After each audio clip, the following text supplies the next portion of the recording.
नमस्कार, आदाब। मैं अनूप सोनी क्राइम पेट्रोल सतर्क के आज के एपिसोड में आप सबका स्वागत करता हूं। ये एक ऐसी घटना है जिसमें कुछ बच्चों की जिंदगी के साथ एक खतरनाक खेल खेला गया। उनकी जिंदगी के बदले एक ऐसी शर्त रखी गई थी जो किसी को भी हिलाकर रख सकती थी। वो शर्त क्या थी और क्यों रखी गई थी, उससे ज्यादा गंभीर ये था कि वो शर्त एक कानूनी फैसले को चुनौती दे रही थी और वो शर्त और वो फैसला कुछ बच्चों को एक डरावनी हकीकत देने वाला था।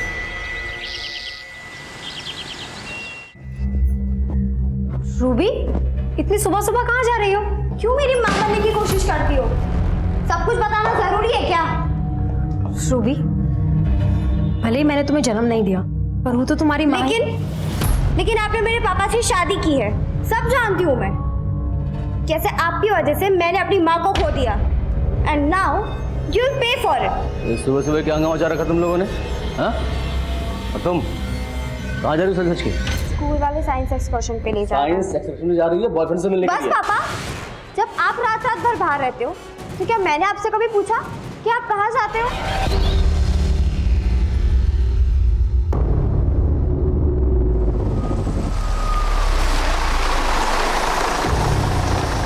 बस यहाँ तक नहीं आ रही तुझे लेने? नहीं अम्मी, मार्बल रोड तक रिक्शा से ही जाना पड़ेगा। एक्सकर्जन वाले सभी स्टूडेंट्स को 7:30 तक बुलाया। अच्छा, चल मैं तुझे ऑटो तक छोड़ देती हूँ। अम्मी, ऑटो यहीं से मिलती है, मैं चली जाऊंगी। ठीक है, बाय बाय।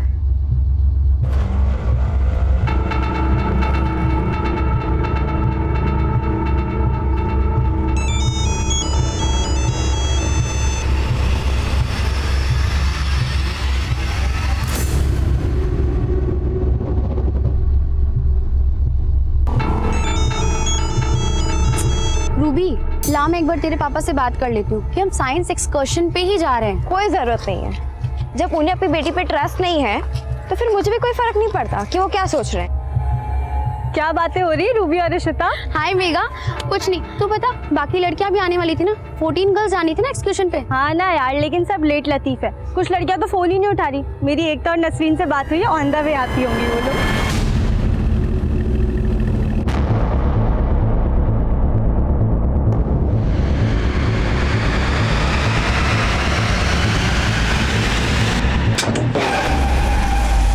मुझे मालूम था तू मेरे खिलाफ जाएगी। नसरीन को यहां से भगा के तूने अच्छा नहीं किया।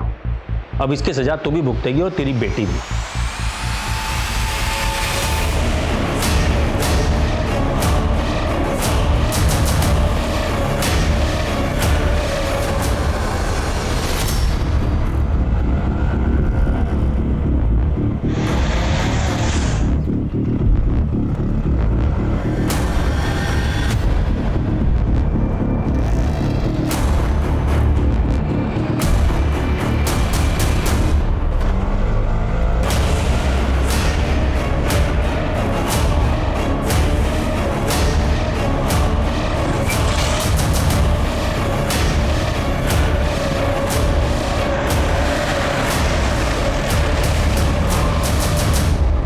पता है, मुझे तो लग रहा था ना आज मेरी बस छूटी जाएगी। और कोई नहीं आया? क्या हुआ?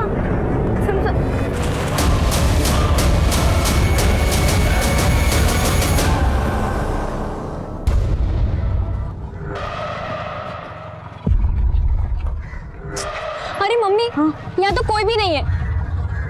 ये देखो टाइम 7:35 हो चुका है। बस एग्जैक्ट 7:30 को चली गई होगी। अरे लेकिन 5 ही मिनट तो लेट हो गए हैं। हो गए ना लेट। देख, बस आगे ही कहीं गई रहेगी। तो एक काम कर, तेरी फ्रेंड्स को फोन कर, वो कहाँ है देखते हैं, फिर मैं तुझे ड्रॉप कर देती हूँ। चलो सभी अपने अपने फोन इसमें डालो। फोन डालो इसमें। फोन निकालो सभी, डालो इसमें। Nasreen, hello hello Nasreen. क्या हुआ बेटा? ज्यादा चाल बनती है। अब दोबारा किसी ने चलाकी की ना तो इससे भी बुरा हाल होगा। फोन निकालो चुपचाप।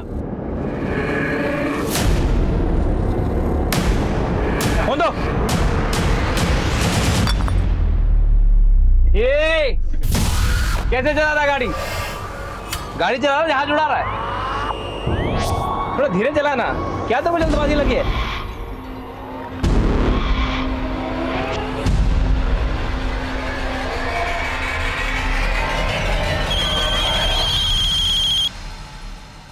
हेलो। हेलो प्रिंसिपल मैम, मैं एकता की मम्मी बोल रही हूँ। एकता, विच क्लास? 12th A। तो इतने सुबह सुबह आप मुझे क्यों फोन कर रहे हो? मैडम, एकता और उसके 12th A के स्टूडेंट्स साइंस एक्सकर्शन के लिए जाने वाले थे ना आज। Science excursion? ऐसा तो कोई एक्सकर्शन मेरे स्कूल में प्लान ही नहीं हुआ है।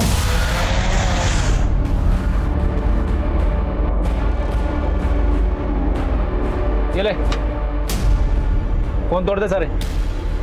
अरे पाना निकाल वहां से, फोन तोड़।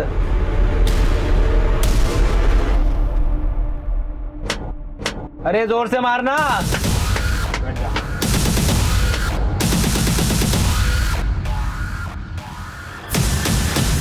निवेदिता, तुम इतनी इररिस्पॉन्सिबल कैसे हो सकती हो? तुम्हें कैसे कुछ नहीं पता? मैम, जब मैंने साइंस एक्सकर्शन का परमिशन ही नहीं दिया है तो मुझे कैसे मालूम होगा?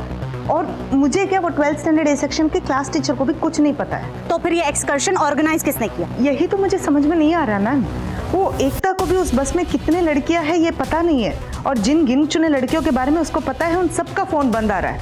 अभी हम उनके पेरेंट्स को फोन करेंगे, वो तो सब पैनिक हो जाएंगे ना मैम। मुझे कुछ ठीक नहीं लग रहा। आई थिंक हमें पुलिस को इन्फॉर्म करना चाहिए।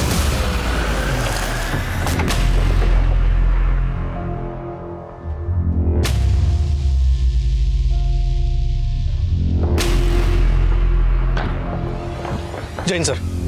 जय हिंद। क्या बात है गौतम, बड़ी हड़बड़ी में हो? सर अभी कंट्रोल रूम में फोन आया था कि एक हिट एंड रन का केस है। ठीक है, देखो। सर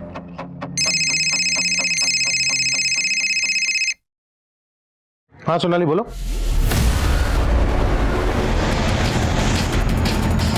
हटो हटो हटो हटो हटो। आइए सर। सर ये है वो डेड बॉडी।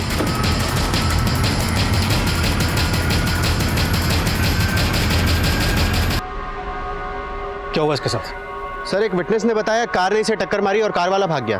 गाड़ी का नंबर किसी ने देखा? नहीं सर, लेकिन विटनेस का कहना है कि ब्लू कलर की सिडेन कार। एमडीएम स्कूल की लड़कियों की जान खतरे में थी। ये सभी लड़कियां 7 नवंबर की सुबह अपने घर से ये कहकर निकली थी कि वो स्कूल की तरफ से एक साइंस एक्सकर्शन ट्रिप पर जा रही हैं। हैरानी की बात यह थी कि स्कूल की प्रिंसिपल निवेदिता तक को इस एक्सकर्शन ट्रिप के बारे में कुछ मालूम नहीं था, लेकिन उस ग्रुप के साथ जाने वाली एक और स्टूडेंट एकता जो कुछ भी कह रही थी उसने स्कूल अथॉरिटीज के होश उड़ा दिए। इस पूरे मामले का संज्ञान लेने के लिए पुलिस जल्द ही उस जगह पर पहुंची जहां से 7 नवंबर की सुबह 7:30 बजे वो बस एक ऐसे सफर के लिए निकली थी जिसकी मंजिल सिर्फ तबाही थी।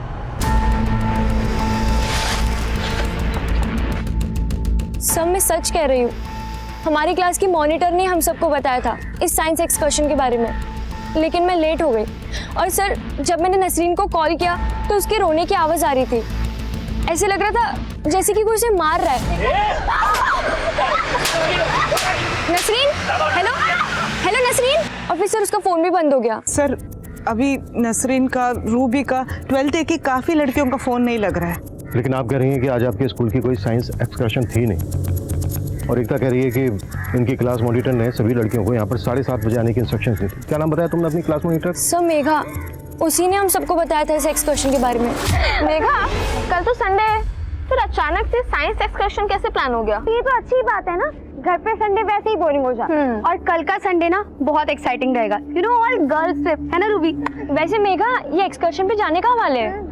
कल तक इसे सीक्रेट रहने दो। कल सुबह शार्प 7:30 पे मारवे रोड की क्रॉसिंग पे पहुंच जाना तुम। सर मेघा ने हमें ये भी नहीं बताया था कि हम यहाँ से जाने कहाँ वाले। अच्छा एकता, टोटल कितने स्टूडेंट जाने वाले थे एक्सकर्शन पर? सर हमारी क्लास में 14 लड़कियां हैं और सभी जाने वाली थी।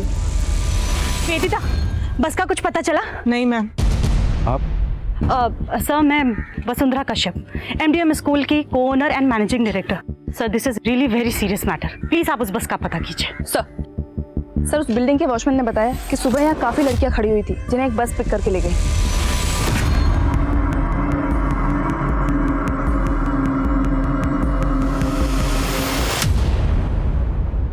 सोनाली। जी सर। उस सीसीटीवी की फुटेज चेक करो, बस उसमें जरूर कैप्चर हुई होगी। सर।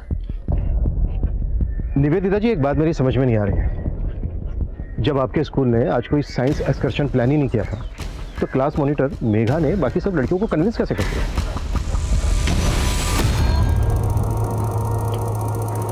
मेघा, तू जवाब क्यों नहीं दे रही है? ये सब तेरा कोई प्लान है ना?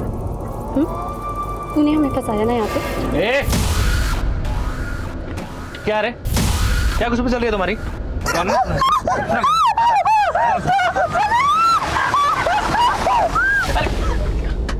क्या कर रहा है तू? कितनी बार बोला तेरे को गाड़ी देख के चला, देख कर चला, समझ नहीं आता तेरे को?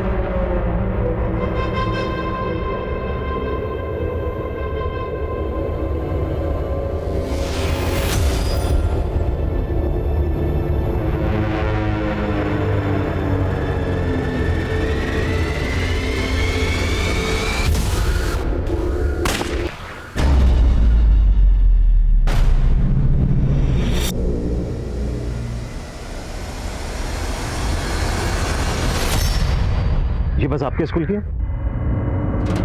नहीं सर, ये बस हमारे स्कूल की नहीं है।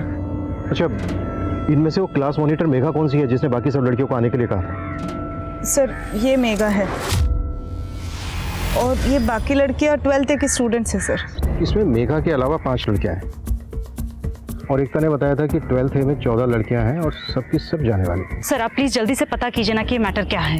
अच्छा, बाइक पर लड़का कौन? नहीं मालूम है सर। आप हमें इन लड़कियों के नाम, नंबर, एड्रेस दीजिए और क्लास की बाकी लड़कियों की भी जो ट्रिप पर नहीं गई थी। सुरेश, पता करो मेघा ने बाकी लड़कियों को भी बुलाया था क्या? सर चलिए। सोनाली सर, बाइक पर लड़का बस के अपोजिट डायरेक्शन से आया और वापस यू टर्न लेकर बस के पीछे गया। चेक करो इस डायरेक्शन में कोई सीसीटीवी है क्या, और इस डायरेक्शन में जो भी पेट्रोलिंग टीम है उसको अपडेट करो। सर।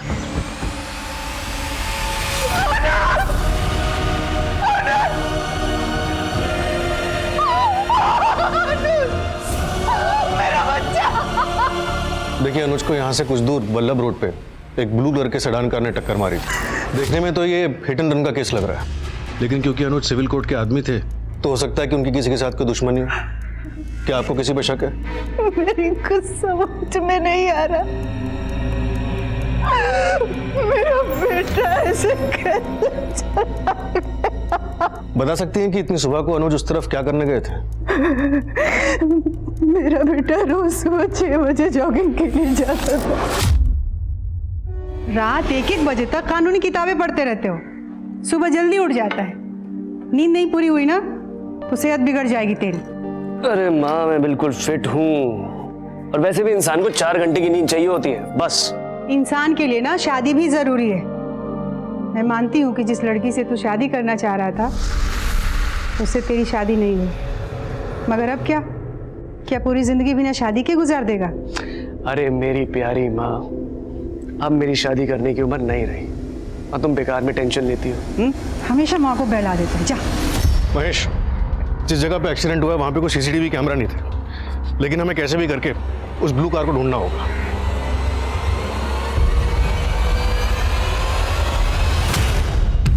सर। हाँ, जितना जल्दी पॉसिबल हो उतना। सर मैंने पता किया है, क्लास की बाकी की 7 लड़कियां स्टोर के लिए निकली नहीं थी, लेकिन सर मेघा ने उन्हें भी आने के लिए बोला था। सर 1.5 घंटा पहले लिंक रोड पर एक ट्रैफिक हवलदार ने एक बस के बारे में रिपोर्ट किया जिसके सारे पर्दे लगे हुए थे। सर उसने उस बस को फॉलो भी किया पर वो बस काफ़ी तेज़ी से निकल गई और सर उसके थोड़ी देर बाद कंट्रोल रूम में एक आदमी का कॉल आया। उसने बताया कि उसने आरए रोड पर एक बस को देखा था जिसमें से गोली चलने की आवाज़ आई। सर दोनों ही केसेस में बस का डिस्क्रिप्शन एक जैसा है, व्हाइट कलर की ट्रैवलर बस, और जिस बस में लड़कियां बैठकर गई थी वो भी व्हाइट कलर की थी। वो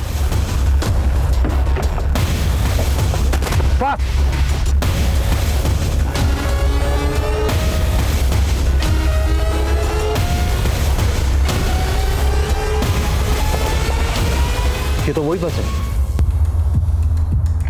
पर इस बस को यहाँ क्यों रोका गया होगा?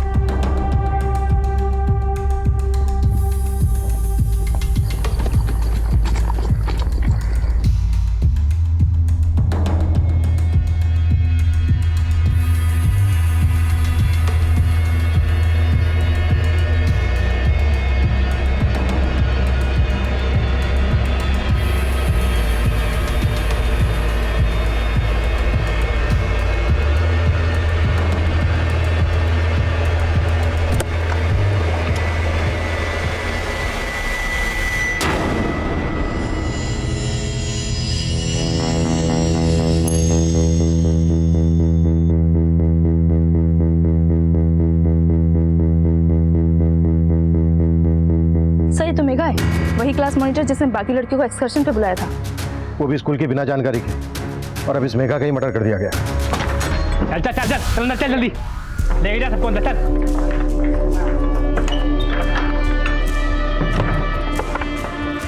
क्या देख क्या रहा है, बिठाना सबको, चल बैठ, चल चल चल चल बैठ, बैठ नीचे। किसी के मुंह से आवाज नहीं निकलनी चाहिए, चुप।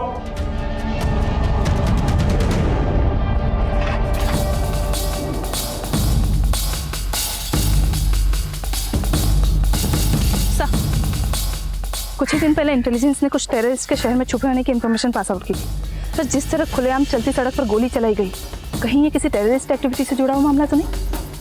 किसी भी पॉसिबिलिटी से डिनाई नहीं किया जा सकता। मैं एटीटी को इसकी जानकारी देता हूँ, तब तक तुम पता करो ये बस किसके नाम पर रजिस्टर्ड है। और स्कूल की प्रिंसिपल निवेदिता और एमडी वसुंधरा, इन दोनों को बुलाओ। सर। और हाँ, मीडिया को इसकी तनक भी भनक नहीं लगनी चाहिए। Right sir. सर, ये तो वैसी ब्लू कलर की सेडान कार है। हाँ, लेकिन जिस तरह से अनुज के घर के बाहर खड़ी है गाड़ी, ऐसा लग रहा है कि अनुज के घर से बाहर निकलने का वेट किया जा रहा था और फिर पर्पसली इसका पीछा किया जा रहा है। पता करो ये गाड़ी किसके नाम रजिस्टर्ड है। सर,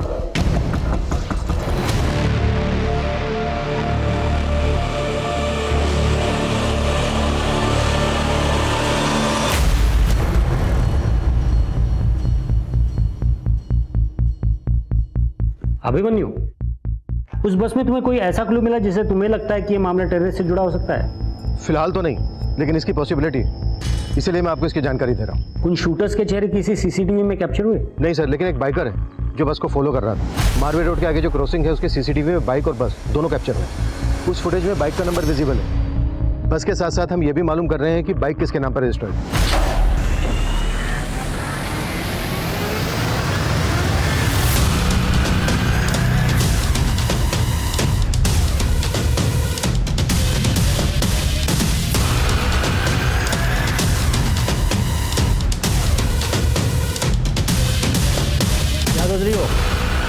यही ना कि ये सब तुम्हारे साथ क्यों हो रहा है?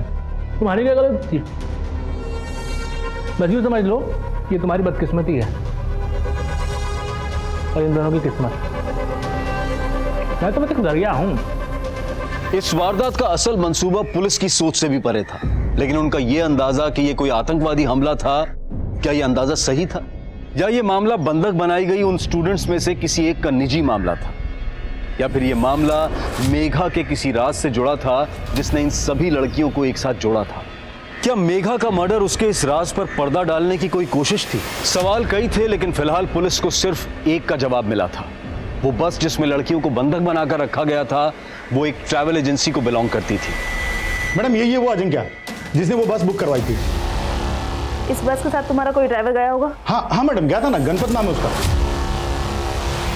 ये सीसीटीवी फॉरवर्ड करो हमें और कॉल लगाओ उस गणपत को। हाँ मैडम, उसका फोन बंद आ रहा है। सर, ये तो अजिंक्य है, इसने बस बुक किया था। हाँ, लेकिन आप इस अजिंक्य को जानते कैसे? सर, अजिंक्य हमारे स्कूल में लैब असिस्टेंट है। इसका ऐसा करने के पीछे क्या मकसद होगा? हमें कुछ आइडिया नहीं है सर। अच्छा, ये रहता कहाँ है?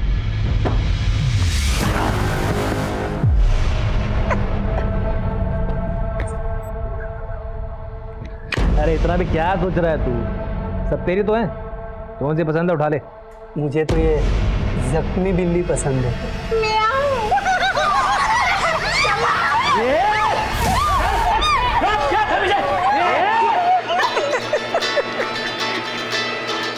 ये प्रिंसिपल मैम का फोन मुझे क्यों आ रहा है?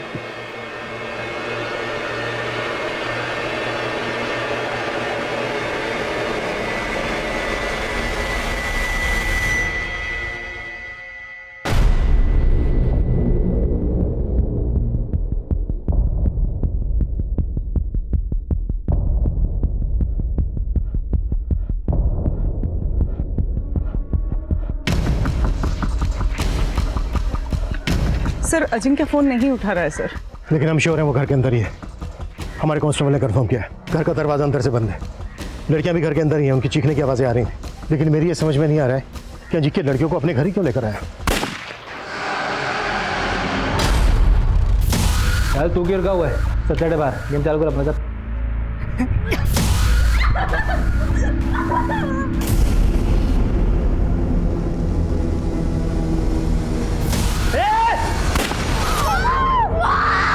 Hello Ruby, hello. एड्रेस भेजो, बैकअप टीम चाहिए इमीडिएटली। हेलो हेलो एकता, वो मैं रूबी की माँ बोल रही हूँ। रूबी का फ़ोन आया था मुझे, लेकिन उसका फ़ोन कट हो गया। मैं वापस से कॉल लगा रही हूँ, लेकिन उसका फ़ोन नहीं लग रहा है। तुम मेरी रूबी से बात कर पाओगी क्या? पर आंटी मेरी तो बस मिस हो गई थी। आपको प्रिंसिपल मैम ने कुछ बताया नहीं क्या? क्या नहीं बताया?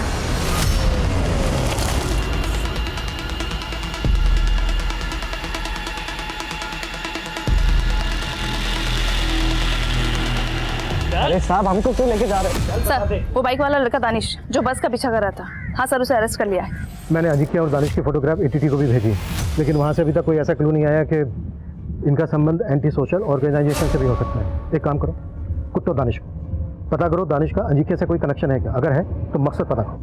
ओके जी सर। मैडम क्या हुआ?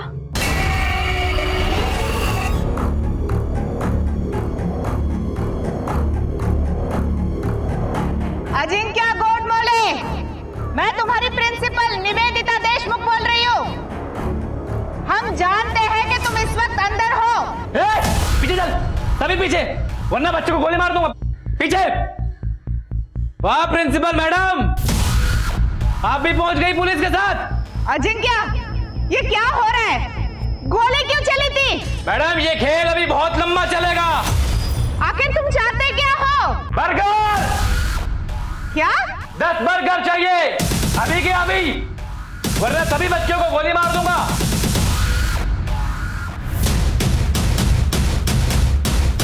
नहीं मैं सच बता रहा हूँ मैडम, मैं सच बता रहा हूँ। मैं किसी अजिंक्य को नहीं जानता और बस हाईजैकिंग में भी मेरा कुछ रोल नहीं था मैडम। तो उस बस का पीछा क्यों कर रहा था? मैं बस का पीछा थोड़ी ना कर रहा था, मैं तो नसरीन का पीछा कर रहा था। नसरीन वो एमडीएम स्कूल की स्टूडेंट?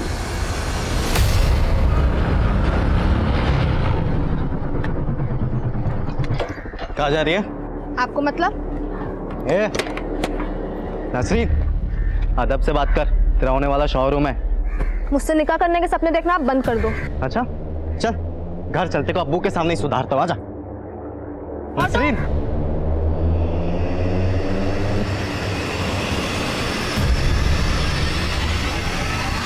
मैडम ये हमारा निजी मसला है, लेकिन इसका उस हाईजैकिंग से कुछ ताल्लुक नहीं है, कुछ भी नहीं। तेरे सारे निजी मसले अब अच्छे से सुलझाएंगे हम। मैंने सब तो बता दिया मैडम आपको। जल्दी चलिए भैया, थोड़ा जल्दी चलिए। मैंने तय कर लिया, नसरीन का निकाह होकर रहेगा। सिर्फ 16 साल की है ये, पढ़ने लिखने की उम्र में आप इसका निकाह कराना चाहते हैं? अच्छा, इसके बालों का रंग और कपड़ों का ढंग देख के लगता तो नहीं कि इसका पढ़ाई लिखाई में दिल लग रहा है। आज से इसकी पढ़ाई लिखाई बंद। लेकिन आप ऐसे कैसे? जबान लड़ाएगी तुम मुझसे? जबान लड़ाएगी? आज देखता हूँ कैसे पढ़ाई करती है, देखता हूँ कैसे पढ़ाई करती है। नहीं। हट! हट! नसरीन बेटा, ले, जल के खाक हो गए तेरी बेटी के सपने। अब इसके निकाह की तैयारी कर, वरना तुम दोनों भी जल के खाक हो जाओगे। मेरी नसरीन से अपने बेटे का निकाह करा के मेरे मरे हुए शौहर की जायदाद पर अपने बेटे का हक कायम करवाना चाहते ना, लेकिन मैं ऐसा हरगिज़ नहीं होने दूंगी। अगर ऐसा नहीं हुआ ना तो बहुत बुरा हो जाएगा तबस्सुम, कहर आ जाएगा, कहर। घर को तो चारों तरफ से घेर लिया है, लेकिन अगर हमने जबरदस्ती घर के अंदर घुसने की कोशिश की तो लड़कियों की जिंदगी के लिए खतरा हो सकता है। सुरेश, वो विंडो देख रहे हैं? ये सर, टेरेस पे से किसी भी तरह से उस विंडो पर कैमरा लटकाओ ताकि हमें अंदर की एग्जैक्टली सिचुएशन पता चले। साफ।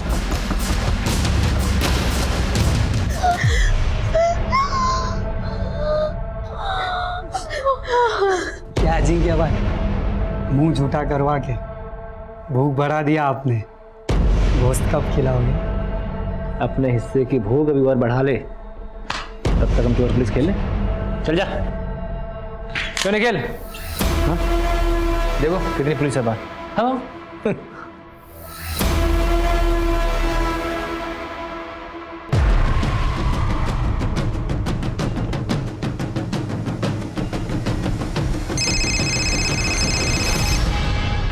हाँ बोलो।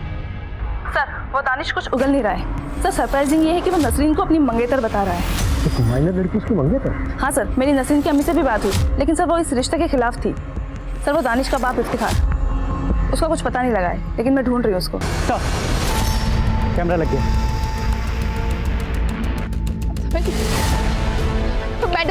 मैडम मुझे मेरी बच्ची के पास ले चलिए प्लीज।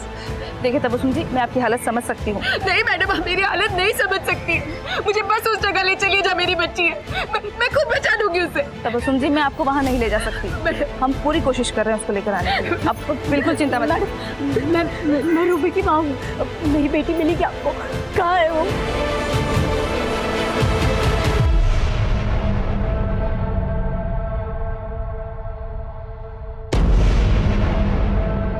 अजिंक्य के साथ 2 लोग अंदर और भी हैं, उनमें से एक ही है। पहचानते हो? सर ये तो निखिल है, हमारे स्कूल का कंप्यूटर टीचर है ये। आपके स्कूल का कंप्यूटर टीचर? हाँ। आपके स्कूल के लैब असिस्टेंट के साथ आपके स्कूल का कंप्यूटर टीचर भी मिला हुआ है। अभी आप यही कहेंगे कि आपके स्कूल का अंदरूनी मामला नहीं? Sir we all are shocked. हमें कुछ नहीं समझ में आ रहा, हमें नहीं पता कि ये सब क्या हो रहा है सर। ये तीसरा आदमी कौन है? सर इसका तो चेहरा भी नहीं दिख रहा है, मैं सही से नहीं बोल सकती ये कौन है सर। सर ये देखिए, कपड़े निकाल, कपड़े निकाल, कपड़े निकाल, कपड़े निकाल, वरना उस लड़की की तरह गोली मार दूंगा तुम दोनों की भी, समझी? इंस्पेक्टर, बहुत शौक है ना तुझे भी देखने का? अब लाइव देख। कैमरा हटाओ, कैमरा हटाओ, क्विक, विंडो से कैमरा हटाओ। देखो हमने कैमरा हटा लिया है, प्लीज बच्चों को कोई नुकसान मत पहुंचाना। इंस्पेक्टर, अभी तो सिर्फ शुरुआत है, आगे आगे देख होता है क्या। अजिंक्य का मकसद तो आप लोग गैस नहीं कर पाए। अब आपके स्कूल के कंप्यूटर टीचर निखिल के बारे में आप लोगों का क्या कहना है? सर मैं उसके बारे में ज़्यादा कुछ जानती नहीं सर। वो सिर्फ 3 हफ्ते पहले ही हमारे स्कूल ज्वाइन किया। What? सिर्फ 3 हफ्ते पहले? शनि मिड टर्म में ही आपने उसको ज्वाइनिंग दे दी? सर वो क्या हुआ, हमारा जो ओल्ड कंप्यूटर टीचर है उसने अचानक से जॉब छोड़ दिया, हमें बताया भी नहीं। और निखिल का जो रेज्यूमे था वो मेरे पास पहले से ही था, तो मैंने उसको इंटरव्यू के लिए बुला लिया। आपका जो क्वालिफिकेशन है इस जॉब के लिए सूटेबल है, बट मेरा एक क्वेश्चन है, इंदौर के इतने रेप्यूटेड स्कूल में आप कंप्यूटर टीचर थे, तो उस जॉब को छोड़ा क्यों? मैम मैं वो जॉब कभी छोड़ना ही नहीं चाहता था, लेकिन मेरी माँ की किडनी फेल हुई और उनका ट्रीटमेंट यहाँ मुंबई में चल रहा, तो इसलिए मुझे मुंबई शिफ्ट होना पड़ा। और जो सैलरी पैकेज मैंने उसको ऑफर की उसने उसमें तुरंत मान लिया। 3 हफ्ते पहले आपके ओल्ड कंप्यूटर टीचर ने जॉब छोड़ी, उसकी जगह पर आपने निखिल को रख लिया, और 3 हफ्ते के अंदर ही निखिल ये कांड कर देता है। हो क्या रहा है ये? निखिल अजिंक्य को पहले से जानता था? सर ऐसा तो नहीं लगता है सर, उन दोनों का प्रोफाइल तो बहुत ही अलग है, तो हमें तो कभी लगा नहीं कि वो एक दूसरे को जान सकते। हमें निखिल की डिटेल्स दीजिए। जी सर। जितना जल्दी हो सकता है उतना जल्दी। जी सर। मेरी बेटी को कुछ पता लगा?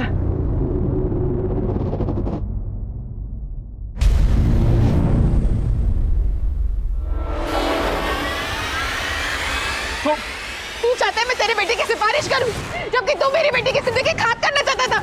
ये तेरी और तेरी बेटी की करतूत है ना। देख तबस्सुम, तमाशा मत कर, पहले तेरी बेटी वजह से मेरे बेटा अंदर जा चुका है। देख मेरे बेटे ने कुछ नहीं किया था। मेरी बेटी को बर्बाद करना चाहता था ना। सब गिरफ्तार कर लो इसे, दानिश इसी का बेटा है। सब मेरी बहन सब मेरे बेटे को मैंने कुछ नहीं किया था। हमारी बेटी हमारी बच्चा कहाँ है? हमारी बच्चा कहाँ है? हमारी बच्चा कहाँ है?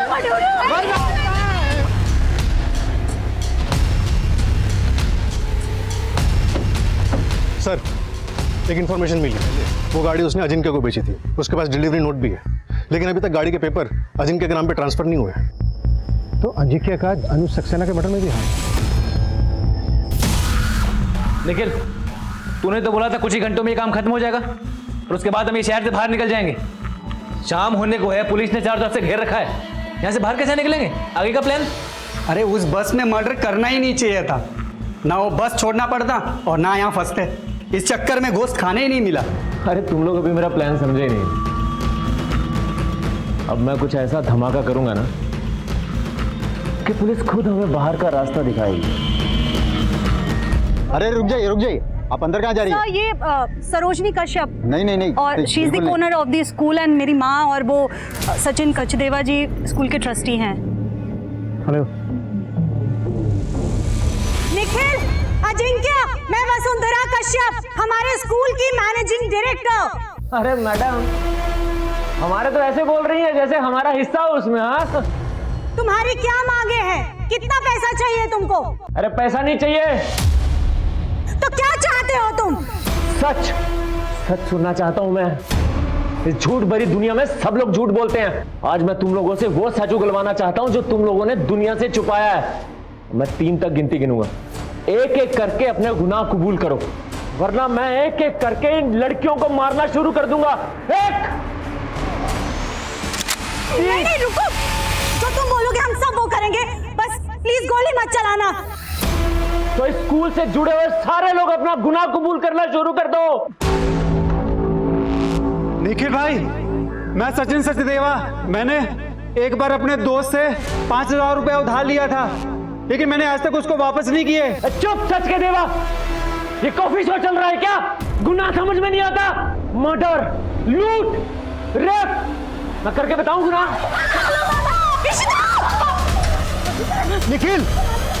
निखिल, बच्ची को नुकसान मत पहुंचाना। देखो तुम्हारी सारी बातें मानी जाएंगी, अगर किसी भी लड़की को नुकसान पहुंचाया तो देखना अंजाम बहुत। अरे इंस्पेक्टर, मैं अपना अंजाम भुगत के आया हूं। इन लोगों को बोल कि शिद्दत से अपना गुनाह कबूल करें।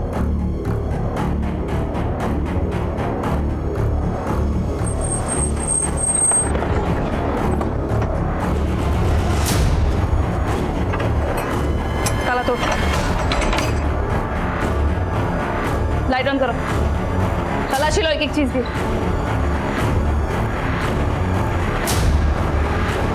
दो फ्रिज। निखिल जैन, तू सबके गुनाह कबूल करवा रहा है ना? तेरे 2 गुनाह मेरे पास भी हैं। 3 महीने पहले तेरी माँ गायब हो गई थी, पता है कहाँ है तेरी माँ? तूने खुद अपनी माँ को मार डाला। 3 हफ्ते पहले तुझे कंप्यूटर टीचर की जॉब मिली थी, वो इसलिए क्योंकि तूने पिछले कंप्यूटर टीचर को मार डाला।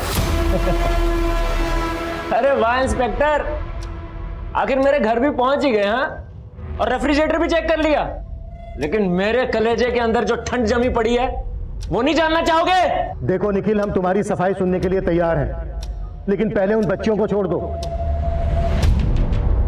मैं पूरी कोशिश करूंगा तुम्हें सजा से बचाने के लिए। अरे नहीं चाहिए तेरी भीख, लेकिन मैं अपना दान पुण्य जरूर पूरा करूंगा। अब तक तो तुम सुना रहे थे ना, अब देख, अब अजिंक्य अपनी कहानी सुनाएगा। क्या ये? आज कोई भी बिना गुनाह कबूल किए नहीं मरेगा। चल अपना गुनाह कबूल कर,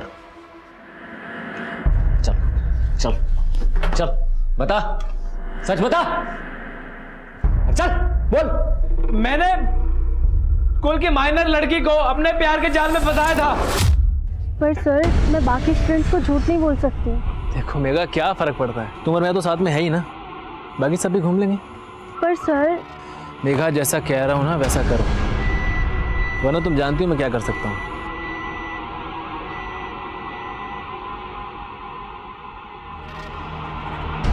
ये लेकर आएगी ना सारी लड़कियों को? हाँ निखिल ले आएगी। निखिल मेरी समझ में नहीं आ रहा तुम क्यों कर रहे हो ये सब?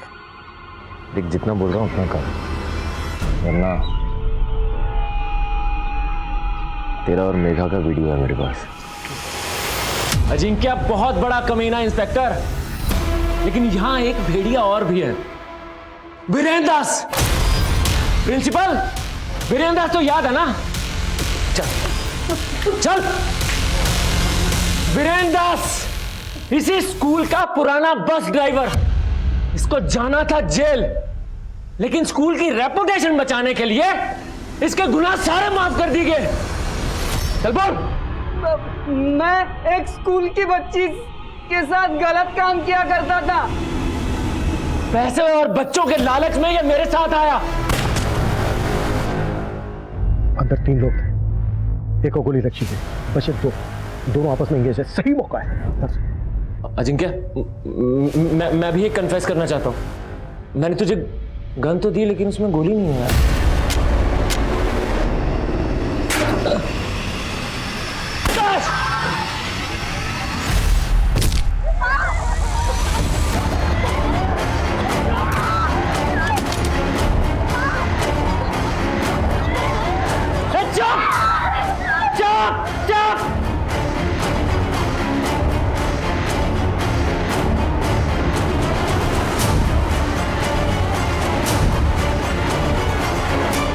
निखिल, तुम मुझे ये बताओ कि तुम्हारा सरोकार किससे है? किसके गुनाहों की सजा तुम इन बच्चों को दे रहे हो? आज से 18 साल पहले आज ही की तारीख को किसी ने बहुत बड़ा गुनाह किया था। वो अपना गुनाह कबूल करेगा या मैं एक और जान ले लूं?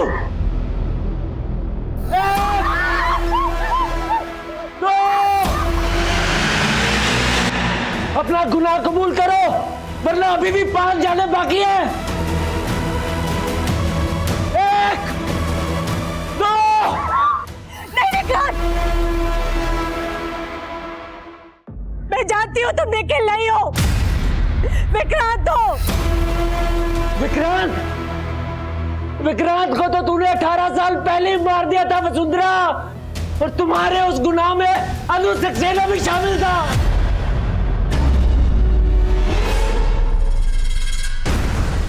अनुज, वसुंधरा, मैं अभी तुम दोनों की प्रिंसिपल मैम को कंप्लेन करता हूँ। रुक जा। भूल गए तू?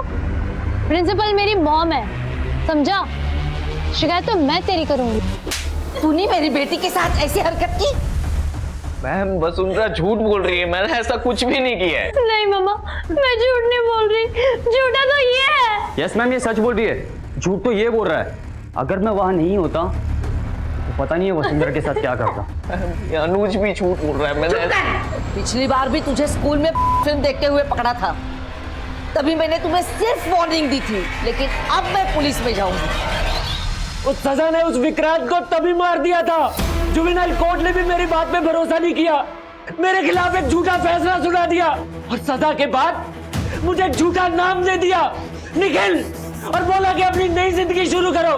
अरे कैसे करता? मेरी माँ ने भी मुझ पे भरोसा नहीं किया। विक्रांत, तुम मोहल्ले की बच्चियों को चॉकलेट क्यों बांट रहा था? क्या हो गया माँ तुझे? अच्छे लगते मुझे वो बच्चे। तेरी रग रग अच्छे से जानती हूँ मैं। एक बार पहले भी तू मेरा मुंह काला करवा चुका है। अगर अब किसी कुछ किया ना। अरे मैंने कुछ नहीं किया। तो ऐसे ही सजा हो गई तुझे, हैं? रेपिस्ट कहीं का। अरे मैं रेपिस्ट नहीं हूँ, मैं रेपिस्ट नहीं हूँ। बच्चों पे चिल्लाता है, देखो माँ के ऊपर। रेपिस्ट नहीं हूँ। मैं अपनी बेगुनाही कभी साबित नहीं कर पाया, और इसीलिए अपनी माँ के कत्ल के जुर्म में भी गुनहगार बन गया। अजिंक्य, वीरेंद्र, वसुंधरा, ये सब लोग गुनहगार हैं। सब लोगों ने अपना गुनाह छुपाया है। अरे मेरे साथ नाइंसाफी हुई है, बस इसीलिए मैंने ठान लिया कि सबका गुनाह सबके सामने लेकर आऊंगा। और इसीलिए मैंने तुम्हारे स्कूल में कंप्यूटर टीचर की नौकरी ली, उस पुराने टीचर से दोस्ती की, और एक दिन मौका मिलते उसको भी मार दिया।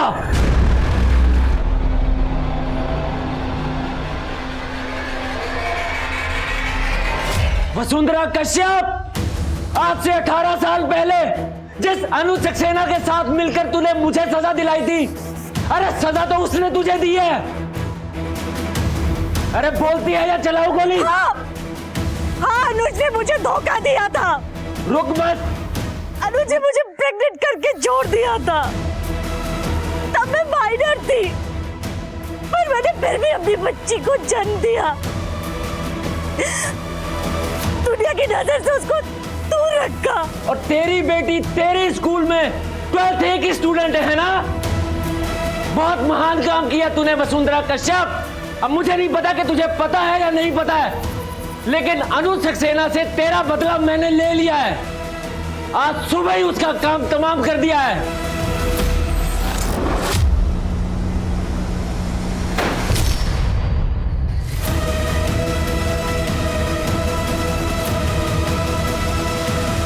अब बदले की बारी मेरी है।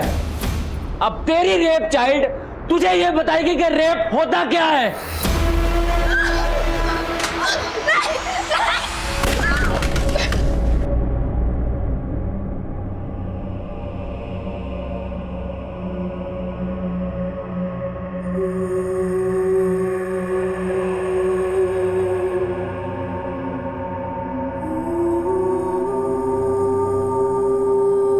12 घंटे तक चली इस वारदात में पुलिस के 2 सिपाही शहीद हो गए।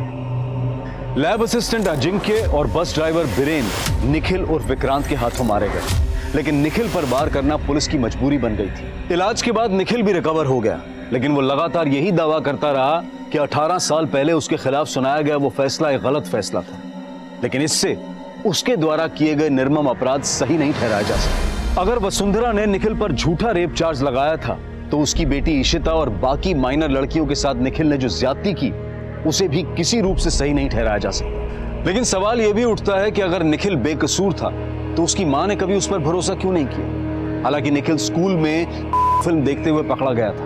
उस उम्र में काफी बच्चे इस तरह की भूल कर बैठते हैं, लेकिन इसका मतलब ये तो नहीं कि बिना सोचे समझे उन पर इतना संगीन जुर्म मढ़ दिया जाए। अगर निखिल की मां ने उस वक्त अपने विवेक का इस्तेमाल करते हुए अपने बेटे को इंसाफ दिलाने की कोशिश की होती तो शायद निखिल उस हताशा में ना तो अपनी मां की हत्या करता और ना ही इस तरह की वारदात को अंजाम देता। देखते हैं हमारे आज के एपिसोड की दूसरी कहानी। महाराज जी, माता हसमुखी ने आपको अपने आश्रम मिलने के लिए बुलाया है। वो चाहती है कि आप उनके भजन गाएं। पागल हो गया क्या तू? मैं क्यों जाऊं उसके पास? उसे कहो अगर मुझसे गवाना है तो वो आए यहाँ मेरे पास। महाराज जी, छोटा मुंह बड़ी बात, लेकिन उनकी लाखों श्रद्धालु है, पता नहीं वो यहाँ आएंगी या नहीं। अरे मेरे श्रद्धालु कितने हैं जानता है ना तू? करोड़ों में है। उसे आना है तो आए, नहीं तो जाए किसी भी आलतू फालतू भजन गाय के पास। रुक्मिणी, मेरे फ्रूट्स कहाँ हैं? जब भूख मर जाएगी तब लाओगे क्या? ये फ्रिज से निकाल के रखी थी ताकि आपके गले को ना लगे। क्या है? कैसी प्लेट है ये? पीतल के बर्तन कहाँ हैं? और ये ऐसे ये पूरा का पूरा फल खाऊंगा मैं? काट के देना चाहिए ना। तू खा पाएगी? दिखा मुझे, मुंह खोल खा के दिखा।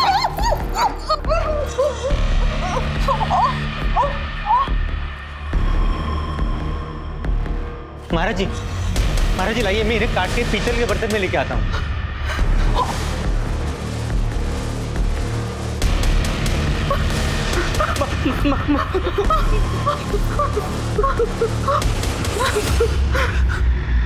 आओ सुनाऊं कथा वेद पुराण की, ये कथा है भक्त और भगवान की। जय हो, जय हो। राधे राधे राधे, बरसाने वाली राधे। महाराज जी, आज तो कमाल हो गया। गाने की फीस तो 50,000 मिली ही, साथ में लोगों ने आपको 50,000 के नोटों की मालाएं भी पहना दी। ऊपर से जो नोट उड़ाए गए वो तो गिनना अभी बाकी है। विनोद, मेरे गले में माँ सरस्वती का वास है, लेकिन ये मेरी फैमिली है जो मुझे नीचा करती।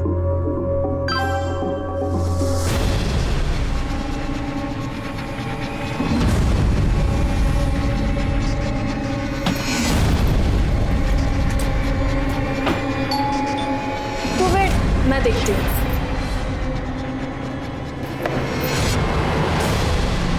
आदित्य कहाँ है?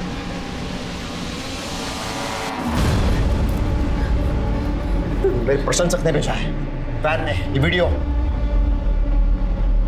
किसी लड़की के साथ पार्क में बैठा किसी लड़ा रहा था, और ऐसे में मेरी क्या इज्जत रह जाएगी? पापा, मैं श्रेया से प्यार करता हूँ। चुप। पापा नहीं, राजीव। महाराज, आज के बाद मुझे ये जरा भी घर से बाहर आता जाता दिखे, इसकी तो हड्डियां तोड़ दूंगा मैं, साथ में तुझे भी मारूंगा। देख, ये प्रेगनेंसी की हालत में बाहर खड़ी क्या कर रही है? तुझे बोला था ना मैंने, तेरे पेट में ईश्वर पल रहा है, तो पैदा होते ही कोई चमत्कार कर सकता है, मुझे पूरा विश्वास है। चल तू अंदर जा। जी।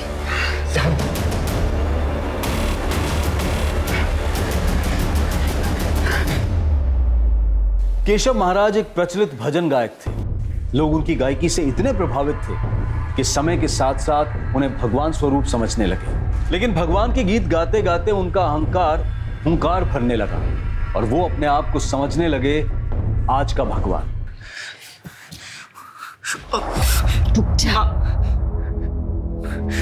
माँ, मैं श्रेया से प्यार करता हूँ और शादी भी करना चाहता हूँ, और अच्छे घर की है, पढ़ी लिखी है, तो आप लोगों को प्रॉब्लम क्या है? माँ, एक बार पापा से बात करके तो देखो, कम से कम आप लोग एक बार मिल तो लो प्लीज। मैं देखती हूँ।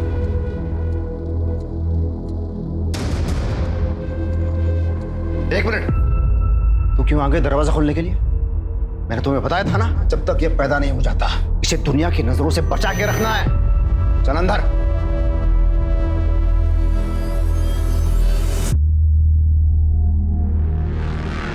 मर गई थी तू? तेरे शर्मा क्यों नहीं है तू? इतने साल हो गए शादी को। चल चल चल मुझे।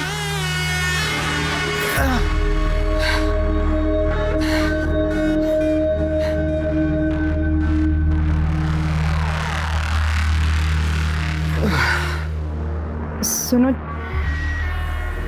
एक बार आदित्य के दोस्त से मिल तो लो ना। वो दिखने में भी अच्छे और अच्छे परिवार से भी है।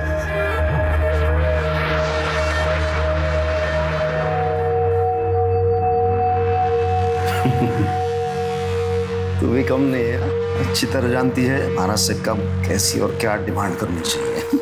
कल बुलाओ लड़की को।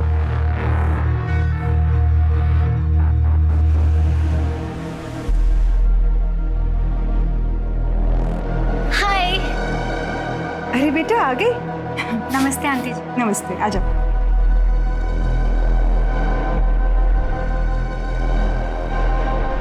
महाराज जी, Shreya. What rubbish? You call him महाराज जी? आदित्य ये दुनिया के लिए महाराज जी है, तुम्हारे लिए तुम्हारे पापा है वो। देखो देखो, ये संस्कार है, तुम नहीं समझ पाओगे। बैठो उधर नीचे। अच्छा, मैंने सुना तुम्हारी उम्र 25 साल की है। तुम्हें पता है ना आदित्य 20 साल का है। लड़की का 5 साल बड़ा होना, इसका मतलब क्या है? उसके उंगलियों के इशारों पर नाचना। हाँ, अगर लड़की की उम्र 5 साल छोटी हो तो शादी कराई जा सकती है। अंकल जी प्लीज बुरा मत मानना, पर आपकी बातों से पता है मुझे क्या लगता है कि आप औरतों की बिल्कुल रिस्पेक्ट नहीं करते हो। चुप! जब मैं बोलता हूँ ना तो सब सुनते हैं। अब दूसरा बात, हमारे घर में शादी से पहले प्रेम संबंध, और वो भी पब्लिकली, बिल्कुल नहीं चलता। आपको पता है क्या, आप ना फादर से ज्यादा डिक्टेटर लगते हो मुझे। और अब पता नहीं कौन सी एज की बातें कर रहे हो, मुझे कुछ समझ नहीं आ रहा। और रही बात आदित्य की, वो एक एडल्ट है, उसकी लाइफ उसकी रिस्पॉन्सिबिलिटी है। आप उसे नहीं सिखाएंगे कि उसे क्या करना चाहिए और क्या नहीं करना चाहिए। आदित्य इन्हें कुछ बोलो। व्हाट? रियली आदित्य, तुम अपने पापा से डरते हो? लुक आदित्य, मैं एक लिबरल फैमिली से बिलोंग करती हूँ। I can't tolerate this nonsense, okay? हटो।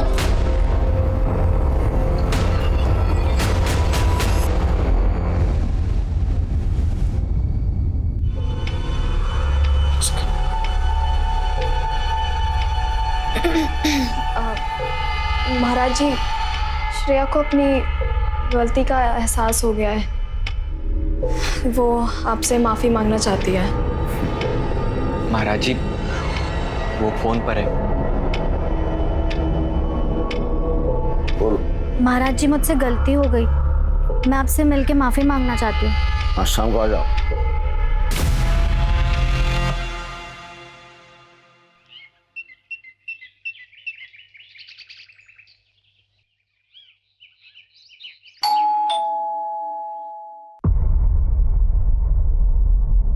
मैडम, आराध्या दीदी।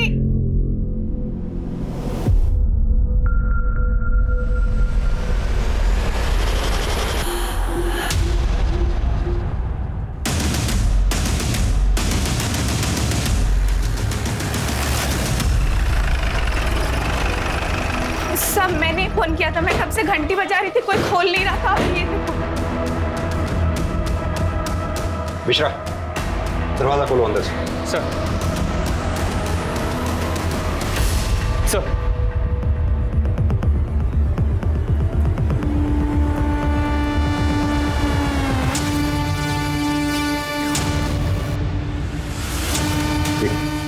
एक काम करो तामिनी, आप लोग पूरे घर की तलाशी लो। सब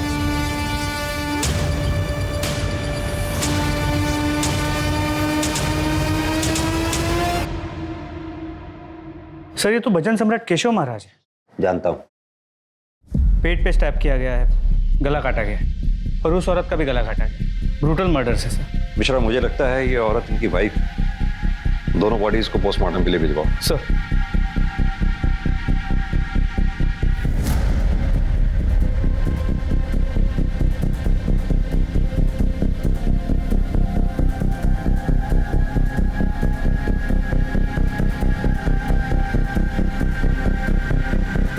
सर, ये इनकी बीवी है। मर्डर वेपन शायद ये मिसिंग तलवार ही है। एक काम करो मिश्रा, ये तलवार भी फॉरेंसिक के लिए भिजवाओ। सर अंदर लॉकर खाली है, पूरी ज्वेलरी गायब है सर, और अंदर 2 पैक्ड बैग्स मिले हैं। Packed bags? Yes sir. इधर आओ। जी सर। घर में इन दोनों के अलावा और कौन कौन रहते हैं? आदित्य भैया और आराध्या दीदी, दोनों भाई बहन हैं। घर से बाहर कोई जाने वाला था? वो तो मुझे नहीं पता सर। 2 पैक्ड बैग्स मिले हैं अंदर। वो नहीं मालूम। तुम यहाँ रोज काम पे आती है? जी साहब, सुबह शाम। पिछले 2-3 दिनों में तुमने ऐसा कुछ नोटिस किया कि घर में कोई तनाव भरा माहौल हो या आपस में कोई कहा सुनी हुई हो? नहीं साहब, महाराज जी के सामने कोई कुछ नहीं बोलता। सर यहाँ आइए।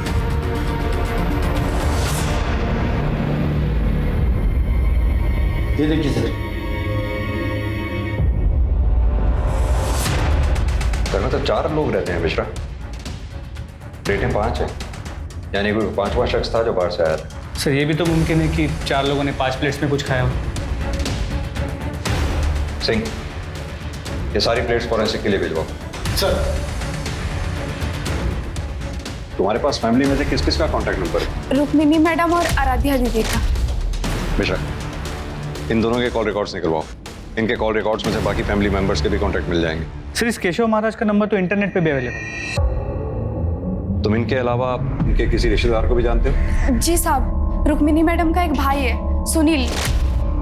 सुनील इलेक्ट्रॉनिक उनका एक दुकान है, गोदाम भी है उनका। ये सुनील इलेक्ट्रॉनिक्स का कॉन्टैक्ट नंबर इंटरनेट से निकालो और इसे थाने पूछताछ के लिए बुलाओ। सर। दामिनी, सर। इनसे बाकी की डिटेल ले लो। सर तुम आओ मेरे साथ। जी मैडम। सर ये भाई बहन मिसिंग। मुझे लगता है इन दोनों ने ही अपने माँ बाप का मर्डर किया है। हो सकता है घर में कोई अनबन हुई, भाई ने माँ और बाप को मार दिया, पैसे और जेवर लेकर बहन के साथ फरार हो गए। मिश्रा, भाई बहन दोनों के कॉल रिकॉर्ड्स निकलवाओ। लोकल ज्वेलर्स को इंटीमेट करो, शायद कोई क्लू मिले। सर।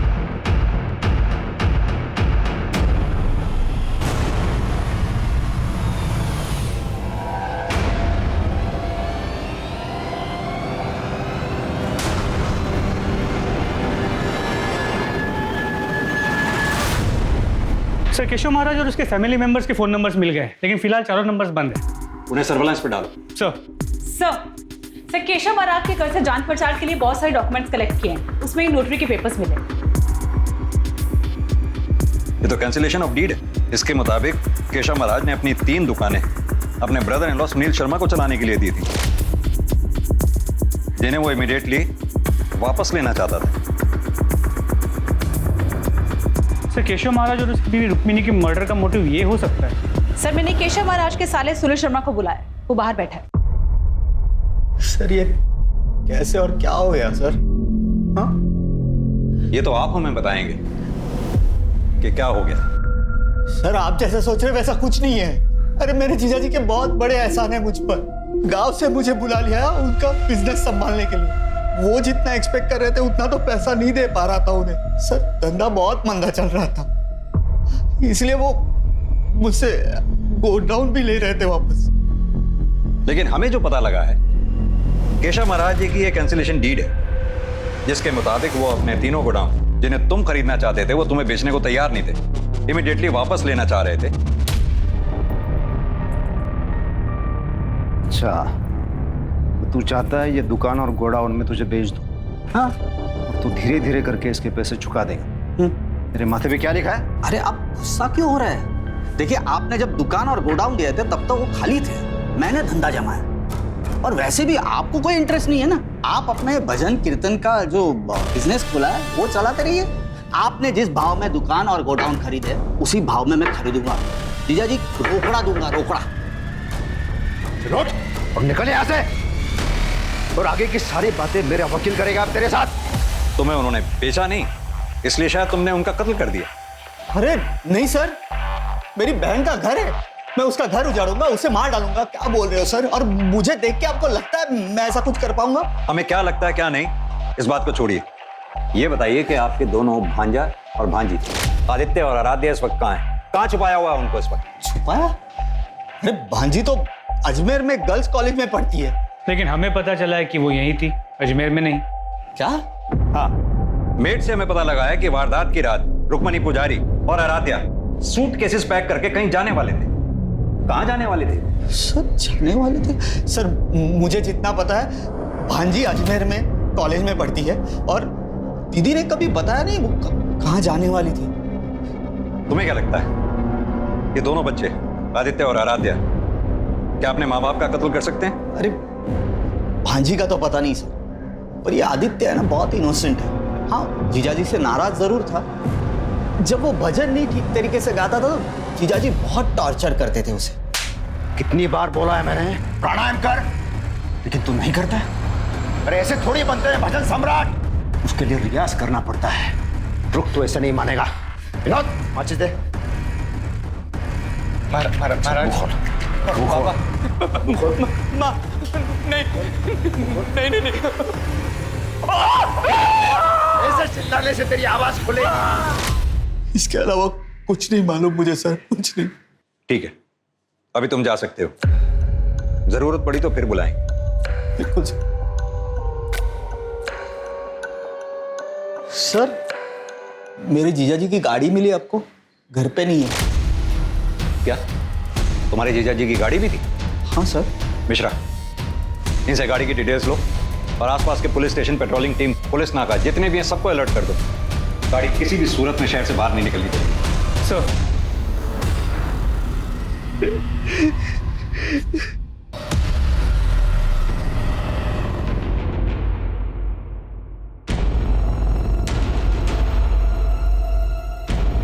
कहां पे तू? हाँ, मिल मुझे।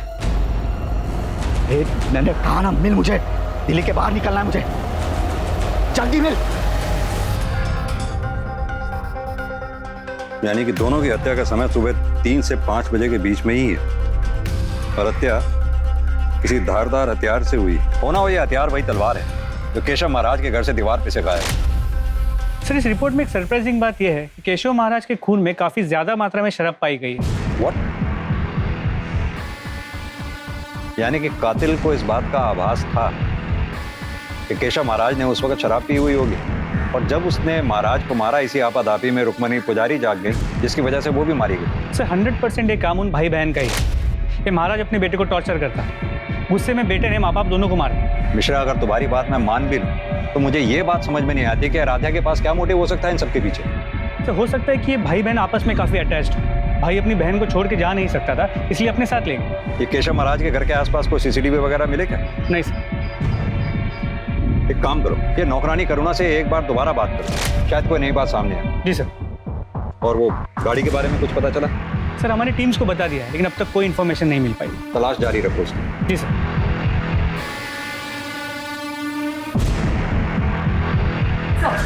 सर, ये केशव महाराज, रुक्मिणी, आदित्य और आराध्य पुजारी की कॉल रिकॉर्ड्स और फोन रिकॉर्ड्स। ताज्जुब की बात है, इन सभी के मोबाइल फोन सुबह 4:10 के आसपास अपने घर पर ही स्विच ऑफ हुए। सर सबके कॉल रिकॉर्ड्स क्लीन है। सर सिर्फ आदित्य पुजारी के कॉल रिकॉर्ड्स में श्रेया खन्ना को काफी बार फोन किया गया और लंबी बातचीत हुई। मैंने फोन ट्राई किया पर phone switch off. Shreya Khanna का फोन सर्वेलेंस पे डालो, कॉल रिकॉर्ड्स निकलवाओ उसके। Right sir. हो सकता है कि ये आदित्य पुजारी के साथ कहीं छुपी हो। और सर एक और बात, सर केशव महाराज के कॉल रिकॉर्ड्स पे विनोद कश्यप का नंबर मिला है। मैंने उसे थाने बुलाया। साहब, मैं केशव महाराज जी का शागिर्द हूँ। साहब, मुझे यकीन ही नहीं हो रहा है कि किसी ने इतनी बेरहमी से महाराज जी को और माता जी को मौत दे दी। विनोद, तुम इतने साल से केशव महाराज जी के साथ थे, जाहिर सी बात है कि तुम्हें पता होगा कि कौन लोग उनके दुश्मन थे या कौन लोग उनसे नाराज थे। अब क्या बताऊं साहब, थे तो वो मेरे गुरु, लेकिन असल में एक बहुत ही गिरे हुए और नीच किस्म के इंसान थे। मतलब? इसी वजह से उन्होंने हर गली नुक्कड़ पर दुश्मन बने हुए थे और एक बार मैंने भी उनसे नाराज होकर उनका काम छोड़ दिया था। महाराज जी, आपने मुझे 6 महीनों से पैसे नहीं दिए। घर चलाने के लिए पैसों की जरूरत तो पड़ती है ना। अरे जी शराब है, चल एक गिलास लेके आ, तेरे को अंग्रेजी शराब पिला दूं, जा। महाराज जी, आप ये भजन की चुनरी उतारते ही अलग आदमी बन जाते हो। मुझे शराब नहीं चाहिए, पैसे चाहिए। तेरे गुरु से कोई पैसा मांगता है क्या? मैं जो तुझे इतना गाना सिखा रहा हूँ उसका क्या? अलग अलग जगह पे घुमाने ले जाता हूँ, बड़े बड़े होटलों में, 5 स्टार होटलों में, खाना पीना अय्याशी। ये जन्म छोड़ दे, अगले जन्म में भी तू उसके पैसे चुका पाएगा क्या? महाराज जी, मैं शादीशुदा आदमी हूँ, घरवाली के भी खर्चे होते हैं। चल ठीक है, मैं तुझे पैसे दे देता हूँ। तो एक काम कर, आज रात को तेरी घरवाली को मेरे पास छोड़ के चला जा। महाराज जी! अरे तेरे मोबाइल में उस तेरी घरवाली का फोटो होगा ना, दिखा ना मुझे। महाराज जी! साहब, उनकी ये बात मुझसे बर्दाश्त नहीं हुई और मैंने उनका काम छोड़ दिया। फिर एक बार उनका कॉल आया। बेटा विनोद, तू नाराज है क्या मुझसे? बाप और बेटे में कभी मनमुटाव होता है क्या? देख, तू मेरा बेटा है रे, और जीवन में 2 बातें ठान ले। एक, माँ बाप और गुरु का गुस्सा ये आशीर्वाद होता है, और दूसरी बात, गुस्से और नशे में कहे गए शब्द ये जिंदा लाश की तरह होते हैं। उन्हें ऐसे दिल से कभी लगा के नहीं रखना चाहिए। हाँ तो ठीक है, कल से आ जा।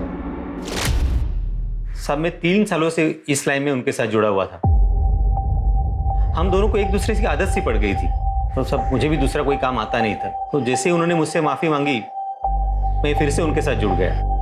विनोद, तुम्हारी फोन की लोकेशन के मुताबिक जिस रात केशव महाराज के साथ ये वारदात हुई, उस शाम तुम उनके घर पर गए थे। हाँ साहब, मैं 8 बजे गया और 10 बजे निकल गया। इस दौरान तुमने कुछ भी ऐसा नोटिस किया जो रोज की तरह नॉर्मल नहीं था? साहब, उस दिन उनके घर का माहौल कुछ ठीक नहीं था। हाँ विनोद मेरा बेटा, आजा आजा आजा। आ गया तू शैतान को भगवान बनाने वाला। अब रहिए इसी के साथ। वैसे भी हम माँ बेटी घर छोड़कर जा रहे हैं। इस घर में तो कभी इज्जत मिली नहीं हमें, आज तो हद ही कर दिया आपने। आ जाओ, ये विनोद है ना, ये मेरी देखभाल करेगा। माँ, हम भी आपके साथ आ रहे हैं। माताजी, लेकिन हुआ क्या है? सुनना चाहते हो अपने गुरु की सच्चाई? तो सुनो। इन्होंने अपने होने वाले बहुश्रिया का बलात्कार किया है। क्या? बड़े भगवान बने फिरते हैं, लेकिन असल में है कलयुग के शैतान। जिसको रहना है रहो, जिसको जाना है जाओ। माहौल ठीक नहीं था, फिर सब लोग अपने अपने कमरे में चले गए। फिर महाराज जी के कहने पर मैंने जबरदस्ती 2 पैक लगाए और अपने घर चला गया। ठीक है, अभी तो तुम जा सकते हो, जरूरत पड़ी तो फिर बुलाएं। जी साहब। मिश्रा, विनोद के मुताबिक केशव महाराज ने सबके सामने इसकी बेइज्जती की थी, इसे पैसे भी नहीं दिए। विनोद के पास भी मोटिव हो सकता है केशव महाराज की हत्या करने का। सर वो तो है, लेकिन फिर भी ये रुक्मिणी पुजारी को क्यों मारे? सर मेरे मुताबिक सबसे ज्यादा स्ट्रांग मोटिव अब भी आदित्य और आराध्या के पास। इस महाराज ने आदित्य के गर्लफ्रेंड का रेप किया था, और ये कोई छोटी बात नहीं है।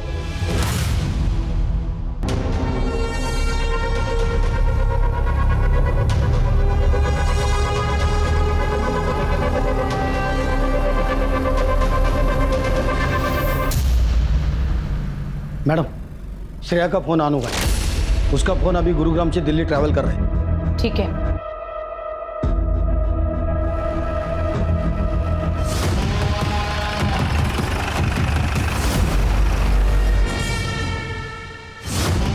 आदित्य कहाँ है? तुम पुलिस के पास भी तो आ सकती थी, इस तरह से छुपने की क्या जरूरत थी? सर मुझे किसी पे विश्वास नहीं था। जब केशव महाराज जैसा आदमी ऐसा कर सकता है, कुछ भी हो सकता है सर। महाराज जी, मुझसे गलती हो गई, मैं आपसे मिलके माफी मांगना चाहती हूँ। आज शाम को आ जाओ। ड्रिंक्स? No thanks. यहाँ मेरी गोद में बैठा, आ जाओ। What? अच्छा यहाँ मेरे पास, यहाँ पे।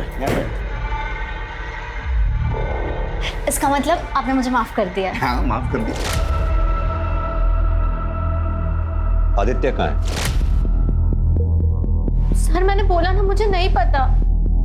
रेप के बाद मैंने उसे कांटेक्ट नहीं किया, और उसी समय मैंने उसका कांटेक्ट भी फोन से डिलीट कर दिया। सर मैंने अपना फोन स्विच ऑफ कर दिया था, मुझे कुछ नहीं पता उसके बारे में। केशव महाराज का अपने ही बेटे की गर्लफ्रेंड और बहू श्रेया खन्ना का रेप एक सनसनीखेज खुलासा था और यह खबर जल्द ही पुलिस स्टेशन के परिसर से अखबार की सुर्खी बन गई।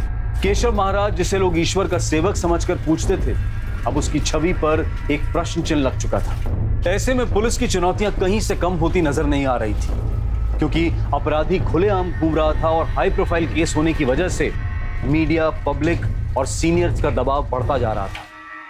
सर प्लेट्स की फोरेंसिक रिपोर्ट आ गई। 4 प्लेट में प्रॉपर रोटी सब्जी खाई गई थी और 1 में फ्रूट्स खाए गए। सर, इससे साफ हो जाता है कि घर में सिर्फ घर वाले थे। पहले चारों ने खाना, उसके बाद फ्रूट्स खाए और फिर आदित्य आराध्या ने अपने माँ बाप का खून किया और फरार हो। मिश्रा, ये भी तो हो सकता है कि वो 5वां शख्स जो हमारी थ्योरी के मुताबिक कातिल है उस परिवार का जानने वाला हो। इनफैक्ट जिस दिन वो आया था उस दिन मंगलवार भी था। हो सकता है उस 5वें शख्स का व्रत हो। उस दिन परिवार वालों ने उसके लिए फल फ्रूट्स काटे हों जो उसने खाए भी। चूंकि आदित्य और आराध्य ये भी हमारे प्राइम सस्पेक्ट्स हैं, हो सकता है उस 5वें शख्स ने इन दोनों के साथ मिलकर वारदात को अंजाम दिया हो और उसके बाद ये तीनों फिर फरार हो गए। सर, हमारे सस्पेक्ट या कांटेक्ट में ऐसी बात कोई सामने नहीं आई जिसके मोबाइल का लोकेशन क्राइम स्पॉट के टाइम ऑफ मर्डर से मैच करता हो। साहब, उस दिन मेरे जाने तक किसी ने खाना नहीं खाया था। सब गुमसुम बैठे थे, एक दूसरे से कोई बात भी नहीं कर रहा था। घर की चाबी किस किस के पास रहती है? सभी के पास। बाहर वाले के पास किसी? रुक्मिनी दीदी के भाई सुनील साहब के पास। मैंने एक बार उनको खुद से दरवाजा खोल के अंदर आते देखा था। ये रुक्मिणी मैडम के भाई साहब सुनील के अपने भांजा भांजी के साथ कैसे संबंध थे? महाराज जी तो भैया के साथ बहुत कड़क थे, लेकिन सुनील साहब अपने भांजे से बहुत प्यार करते थे। हाँ साहब, उस दिन एक बात बताना भूल गई थी। आराध्या दीदी पेट से थी। क्या आराध्या की शादी हो चुकी है? वो तो मुझे नहीं मालूम सर। घर पे कोई आता भी नहीं था और ये लोग आराध्या दीदी को किसी के सामने आने भी नहीं देते थे। जब तक ये पैदा नहीं हो जाता, इसे दुनिया की नजरों से बचा के रखना है। चल अंदर। तुमने घर में किसी को ऐसी बात करते सुना कि क्यों आराध्या को वो लोग किसी के सामने नहीं आने देना चाहते थे? नहीं साहब। ठीक है, अभी तुम जा सकती हो। जरूरत पड़ेगी तो फिर बुलाएंगे। जी साहब। सर, मुझे लगता है एक बार फिर से हमें सुनील से बात कर लेनी चाहिए। बुलाओ उसे। सर।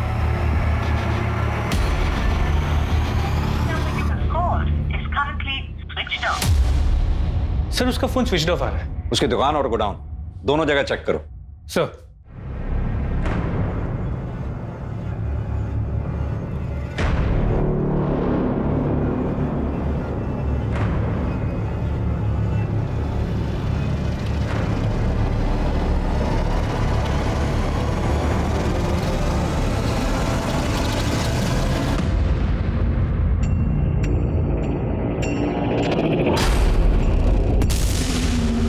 ये खाना खा ले।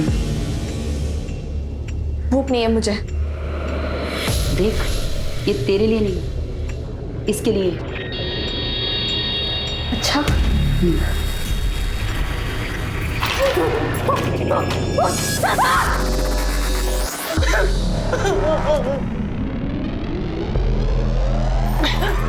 अरे अब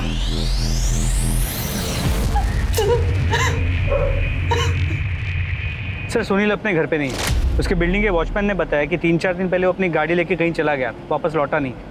सर, मैं उसके गोडाउन जा रहा हूँ चेक करने के लिए।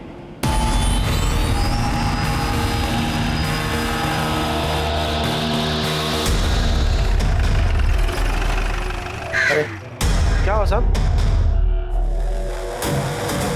क्या कर रहा था? गाला को लाग लगा रहे थे साहब। क्या काम करता है? हाँ साहब। नाम क्या? अजिंक्य। मालिक का है? मालूम नहीं साहब। पक्का? चल देखो, याद दिलाते हैं। मेरे को नहीं मालूम कुछ। ये याद दिलाने वाला धंधा है। इसके पढ़ते ही अच्छे अच्छों की याददाश्त ठीक हो जाती है। अब सीधी तरह से ये बता कि जब सुनील गाड़ी में भागा तो क्या उसके साथ आदित्य था? नहीं साहब, वो अकेले थे। अकेले थे? तो फिर वो भागा क्यों? मिश्रा, जरा याद दिलाओ उसे। एक बात याद आई। वो बोल रहे थे कि केशव महाराज को मारने की सुपारी के बारे में कुछ बात कर रहे थे। साला मेरा जीजा है ना, लोगों से पैसे लूट के अभी महात्मा बना है। मुझे नहीं लगता ये दुकान और गोडाउन वो मुझे देगा, और नहीं देगा ना तो तू गांव पे वापस। तो ये सब कुछ अपना हो सकता है अगर जीजा टपक जाए, और जीजी से मैं 2 मिनट में सब कुछ अपने नाम कर लूंगा। मतलब वो मर जाएगा तो मुझे गांव नहीं जाना पड़ेगा? हाँ, नहीं जाएगा तू ना। वो मरेगा कैसे? कल उसकी सुपारी देता हूँ। मुझे इतना ही मालूम है सर, मुझे बाकी कुछ नहीं मालूम सर। सर अजिंक्य की बातों से लगता है कि ये पूरा कांड मामा और भांजे ने मिलकर किया है, और आराध्या भी उनके साथ है।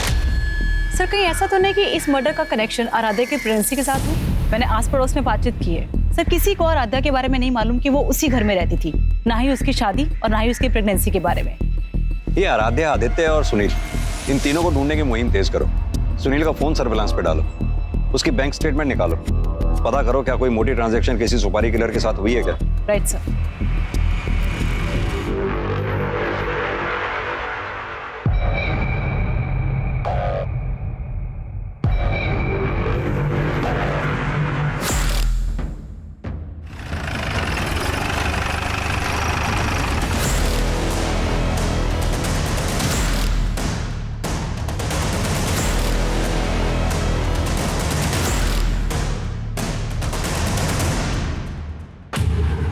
मिश्रा, गाड़ी खुलवाओ।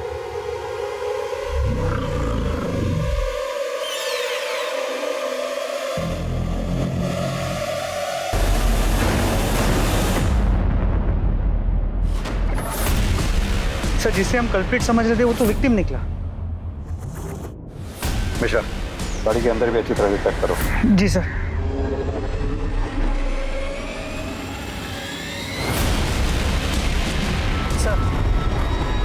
मिश्रा, वो आदमी कौन है?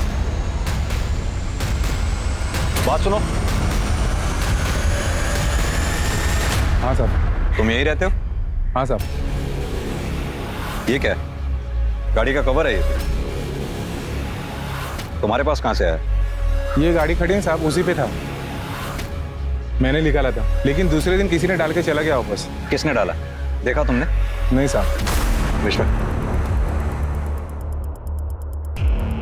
मुझे लगता है कातिल या कातिल का कोई आदमी गाड़ी पे नजर बनाए रखे हुए है। आसपास देखो, कोई सीसीटीवी का सोर्स मिलता है क्या? शायद उसमें कुछ दिखाई दे। सर जगह काफी आइसोलेटेड है, सीसीटीवी कैमरा का मिलना मुश्किल है, फिर भी मैं ट्राई करता हूँ आसपास चेक करने।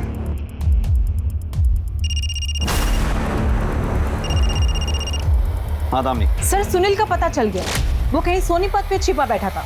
उसने अजिंक्य यादव को कॉल करने के लिए फोन किया, तो टीम ने उसका लोकेशन ट्रेस कर लिया सर।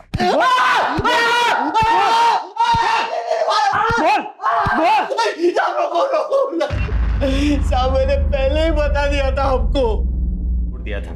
मैंने किसी को नहीं मारा है। तो हम कब कह रहे हैं तूने किसी को मारा है? हम भी तो यही कह रहे हैं कि तूने अपने जीजा को सुपारी देकर मरवाया। अरे क्या कह रहे हो साहब, किसी को नहीं मरवाया मैंने। किसने बताया आपको? तेरे ही आदमी ने, अजिंक्य ने।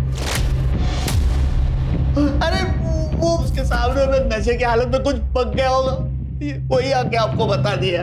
तो फिर भागा क्यों था? और क्या करता साहब, आपने फाइल दिखाई, उसमें डेट था, कैंसिलेशन का, तो आपका शक तो कुछ जाने वाला था ना। झूठ बोलता है तू। दरअसल बात यह है कि तू अपने जीजा से नाराज था, क्योंकि वो अपनी दुकान और गोदाम तुझे बेचना ही नहीं चाहते थे, इसीलिए तूने उन्हें मारने की सुपारी दी, मरवा दिया उन्हें। ये बता कि आराध्या कहाँ है? कहाँ छुपा रखा है उसे? और उसकी प्रेगनेंसी का चक्कर क्या है? बोल। आराध्या प्रेग्नेंट? माँ के सब कहता हूँ, मैंने किसी को नहीं मरवाया। मिश्रा, इसकी तब तक तोड़ाई करो जब तक ये सच ना बोले। सर आदित्य पुजारी की पोस्टमार्टम रिपोर्ट के मुताबिक उसकी मौत उसी दिन सुबह 3 और 5 के बीच हुई थी। यानी कि ठीक उसी समय जब केशव महाराज और रुक्मणी पुजारी का कत्ल हुआ। और उस मर्डर वेपन की फॉरेंसिक रिपोर्ट का क्या हुआ? सर आ गई, ये रही। मर्डर वेपन पे केशव महाराज, आदित्य और रुक्मणी पुजारी, इन तीनों के ब्लड स्टेन्स मिले, लेकिन फिंगरप्रिंट किसी का भी नहीं। Right sir. दवाइयाँ नहीं खानी मुझे। तुम्हें खानी पड़ेगी। नहीं खानी मुझे दवाई। ये तुम्हारे लिए नहीं है, बच्चे के लिए है। नहीं खानी मुझे दवाई। खानी पड़ेगी तुम्हें। नहीं खाना मुझे। सर मैंने सुनील के बैंक डिटेल्स चेक किए हैं। सर वो क्लीन है। मैंने बहुत सारे सुपारी एजेंट से बात की है, वो किसी के टच में नहीं था। गाड़ी हमें जहाँ खड़ी मिली थी वहाँ के सीसीटीवी सोर्स का क्या हुआ?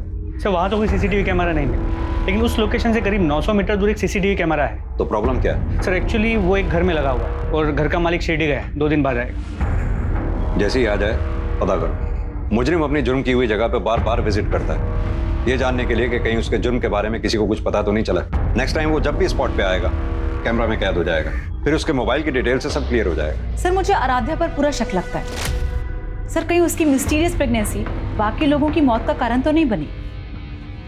मुझे लगता है हमें इस केस को रिविजिट करना चाहिए। मिश्रा, इस केस में हमारे प्राइम सस्पेक्ट कौन कौन से हैं? सर महाराज का चेला विनोद, उसका साला सुनील जो फिलहाल लॉकअप में है, सुनील के यहाँ पे जो काम करता है अजिंक्य, आदित्य की गर्लफ्रेंड श्रेया, महाराज की बेटी आराध्या, इन सब के कॉल रिकॉर्ड्स और लोकेशन डिटेल्स सब चेक करवाओ। इनके कॉन्टैक्ट लिस्ट में जितने भी लोग हैं सबको क्रॉस वेरीफाई करो। जितने सस्पेक्ट जेल से बाहर आए हैं सब पे नजर रखो। सर पुलिस सभी संदिग्धों पर कड़ी नजर रख रही थी, लेकिन ना तो कोई ऐसी गलती कर रहा था जिससे पुलिस का शक गहराता और ना ही कोई नया क्लू या सबूत सामने आ रहा था, सिवाय उस सीसीटीवी कैमरा के जो केशव महाराज की बरामद हुई गाड़ी और उसमें मिली उनके बेटे आदित्य पुजारी की लाश की लोकेशन से 900 मीटर दूर उसी सड़क पर था।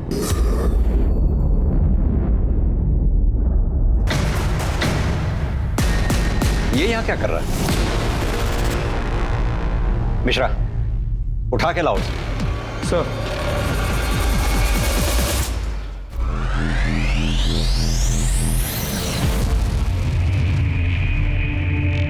आराध्या, मुझे ये सब करके कितना बुरा लगा मुझे ही पता है। अब जो हुआ सो हुआ। एक नई शुरुआत करो, अपना नहीं, कम से कम बच्चे का तो सोचो।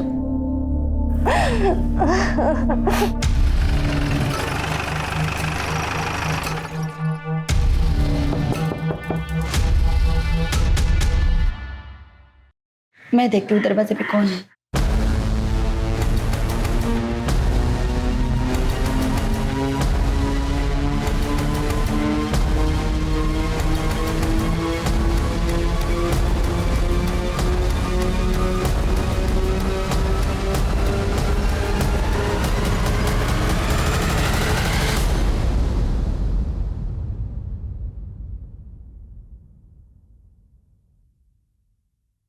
मैंने अपने बाप केशव महाराज को मारा है। क्यों मारा है? वो आदमी राक्षस था, आपसी था, खुद को भगवान बोलता था। अपनी हवस की आग में उसने अपनी बेटी का रेप कर दिया। उस रेप के कारण मैं प्रेग्नेंट हो गई। फिर उसके बाद मैंने और मेरी माँ ने बच्चा गिराने की बात की। अरे तुम दोनों पागल हो गई हो क्या? किसी ने भी अगर ये बच्चा गिराने की कोशिश की ना तो मैं उसे जान से मार दूंगा। अरे जब आराध्या और आदित्य पैदा हो गए थे तो मैं क्या था? मामूली आदमी, कुछ नहीं था मैं। लेकिन आज आराध्या के पेट में मेरा केशव महाराज का दिव्य अंश पल रहा है। सिंह, मेरा वो तलवार लेके आओ। तब तक तुम ये ग्लव्स पहनो।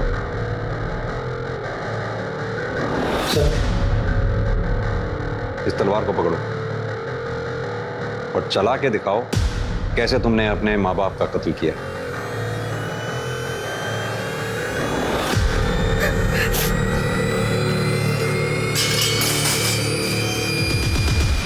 केशव महाराज ने तुम्हारा रेप किया, सच है। केशव महाराज की वजह से तुम प्रेग्नेंट हुई, यह भी सच है। तुमने अपने माँ बाप को मारा, यह सच नहीं है, क्योंकि यह तलवार जो मर्डर वेपन है उस पर तुम्हारे फिंगरप्रिंट्स हैं ही नहीं, उस पर विनोद के फिंगरप्रिंट्स हैं। हाँ तो विनोद, अब तुम बताओ। वैसे भी हमारे पास तुम्हारे खिलाफ बहुत सारे सबूत हैं, जैसे कि तुम केशव महाराज की गाड़ी के पास रोज चक्कर लगाते थे। उनके घर से चुराए हुए पैसे तुमने अपने बैंक में मसलन कैश में जमा कराए थे।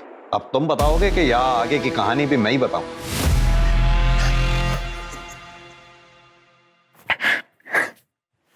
सब मैंने मारा महाराज जी को। फिर मैं महाराज जी के घर गया और आराध्या को लेकर अपने घर चला गया। तुमने पहले अपने बयान में बताया था कि महाराज ने तुम्हें पहले भी बेइज्जत किया था, लेकिन केशव महाराज को मारने का ख्याल तुम्हारे मन में अब क्यों आया? उस दिन जब मैं महाराज जी के घर गया तब मुझे पता चला कि महाराज ने श्रेया का रेप किया है, और उसी सुबह मेरी बीवी ने मुझे बताया था कि महाराज जी ने उसका भी रेप किया है, जिसकी वजह से वो प्रेग्नेंट थी। जब महाराज ने विनोद को पैसे नहीं दिए तब मैं विनोद को बिना बताए महाराज से पैसे मांगने चली गई। गिन लो अच्छी तरह से गिन लो। हाँ? महाराज जी क्या कर रहे हो? क्या और चाहिए पैसे? टेंशन ये ले सारे के सारे तेरे हैं और कुछ नहीं होगा। देख मैं हूँ महाराज हूँ ना, मैं केशव महाराज। महाराज जी ये आप क्या कर रहे हो? महाराज जी कोई नहीं। महाराज जी इसलिए तो तुम्हें अभी बुलाया मैंने। दुनिया भले ही मुझे खलनायक समझे साहब, लेकिन जब ये महाराज की सच्चाई जानेगी ना तब मुझे ही सच्चा नायक समझेगी। नायक वही होता है जो कानून के दायरे में रहकर लड़कर और लड़ाई जीतता है, लड़ाई लड़ता है। तुम्हारी इसी नादानी की वजह से तुमने 2 परिवारों की जिंदगियां बर्बाद कर दी, एक केशव महाराज के परिवार की जिंदगी और एक अपने परिवार की। अब भुगतो जिंदगी भर। अगर केशव महाराज के खिलाफ विनोद या उसकी पत्नी शिप्रा या उसकी बेटी आराध्या ने कंप्लेंट लिखवाई होती तो केशव महाराज पर कार्रवाई होती, उसे सजा होती और विनोद को बदले की भावना में उसका मर्डर भी नहीं करना पड़ता।